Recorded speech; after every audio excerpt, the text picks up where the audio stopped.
શકો છો કે કેવા રસ્તા છે। રસ્તા એટલા ખરાબ છે કે અમારે 8 વાગે ઘરેથી નીકળવાનું હોય એ છતાં અમારે છોકરાઓને મૂકવા માટે 9 વાગે નીકળવું પડે છે કે સ્કૂલે ટાઈમે પહોંચી શકે।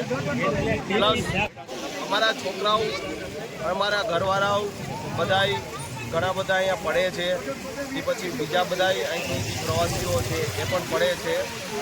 અને કહેવાનો મતલબ પ્રશાસનને એ છે કે જલ્દી ને જલ્દી આ રસ્તા રિપેરિંગ કરાવો।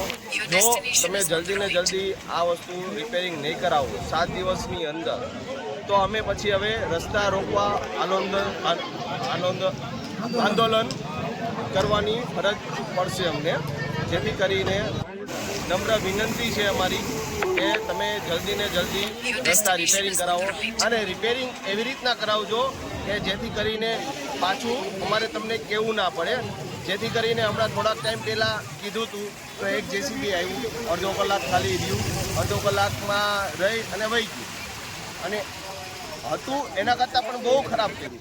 સામે તમે જોઈ શકો છો કીચડ એકદમ કરી નાખ્યું છે, જ્યાં બાઇક જાય તો સીધું સ્લીપ જ ખાય। એટલે જેથી કરીને પ્રશાસનને એવી નિવેદન છે કે તમે